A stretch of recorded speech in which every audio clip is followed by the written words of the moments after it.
Good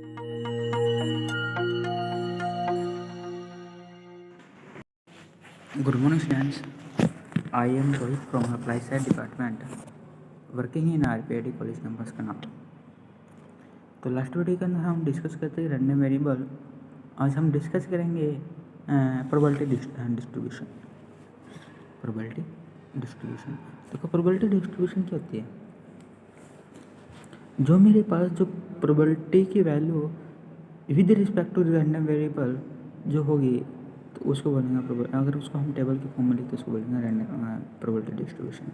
that मैंने मान लिया कि P1 P2 P3 P4 data P N B है, मेरे पास प्रोबेबिलिटीज है रैंडम वेरिएबल x की, और x की वैल्यू कैपिटल X की वैल्यू क्या x1 x2 x3 and one respectively, such that x of this is equal to x1 P1 x2 P2 x3 P3।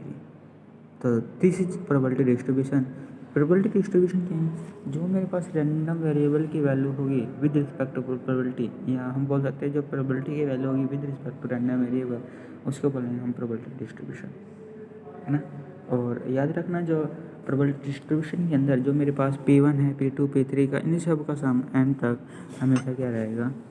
1 रहेगा, है ना। और प्रोबेबिलिटी की वैल्यू हमें पता है कि जो लाई करते हैं कहाँ से कहाँ तक, इसके बीच में लाई करते हैं 0 से लेकर 1 तक, 0 से लेके 1 तक। For i equal to 1 2 3 data n। और यहाँ पर P1 P2 P3 plus data P4 Pn this is equal to 1। तो यहाँ से just summation i equal to 1 से n P of x this is equal to 1। तो उसके बाद एक्सपेक्टेशन और mean of discrete random variable, इसमें क्या आएगा? The mean of random variable x denoted by e of x। The mean होता है रैंडम वेरिएबल के अंदर हम डिनोट करते हैं हम e ऑफ x से, या मूव से भी हम डिनोट करते हैं। Also called expectation is e of x this is equal to mu. तो दिस इज इक्वल टू क्या होगा? x1 P1 plus x2 P2 plus x3 P3 that है xn Pn। तो यहाँ से i इज इक्वल टू 1 से n Pi x i this is equal to मेरे पास क्या रहेगा? मीन रहेगा। तो e ऑफ x एक्सपेक्टेशन भी बोल देते हैं, मीन भी बोल देते हैं, मीन, है ना। तो मीन क्या रहेगा इसका? Summation of i is equal to 1 से n x i Pi।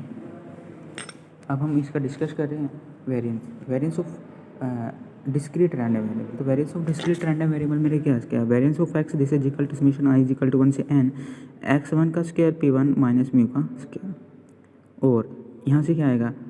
x1 का स्क्वायर मतलब e ऑफ x का square minus e of x का होल स्क्वायर। तो दिस इज इक्वल टू क्या रहेगा? मेरे पास वेरिएंस रहेगा वेयर e ऑफ x का square this is equal to summation i is equal to 1 से n x का स्क्वायर p का P1। तो दिस इज मेरे पास क्या रहेगा? Variance of discrete random variable. उसके बाद हम डिस्कस करते हैं standard deviation of discrete random variable. Standard deviation of discrete random variable, जो वेरिएंस होता है ना, वो क्या होता है? स्टैंडर्ड डेविएशन का स्क्वायर होता है।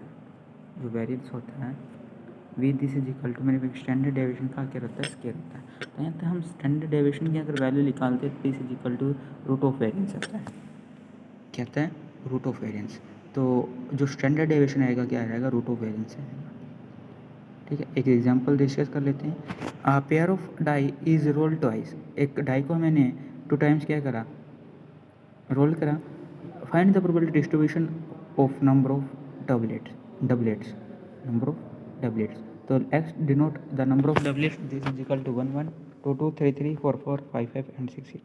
It is clearly x can be taken as the value of 0 1 2, है ना, कोई भी 0 1 2।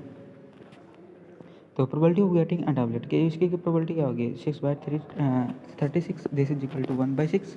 और नॉट गेटिंग अ टैबलेट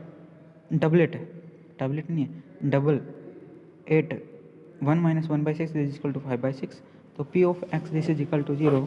तो p ऑफ नो डबलेट का this is equal to 5/6 into 5/6 25/30।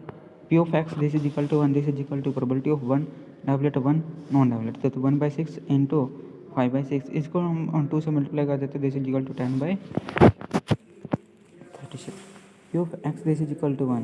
तो this is equal to probability of 2 doublet this is equal to, यहाँ पर 2 आएगा 1 नहीं आएगा, यहाँ पर 2 this is equal to 1/6 into 1/6 कितना 30/1/36। तो then the probability required distribution this is equal to 0, 1, 2, 3 इसके रिस्पेक्ट में जो प्रोबेबिलिटी होगी 25/30, 10/36 और 1/36.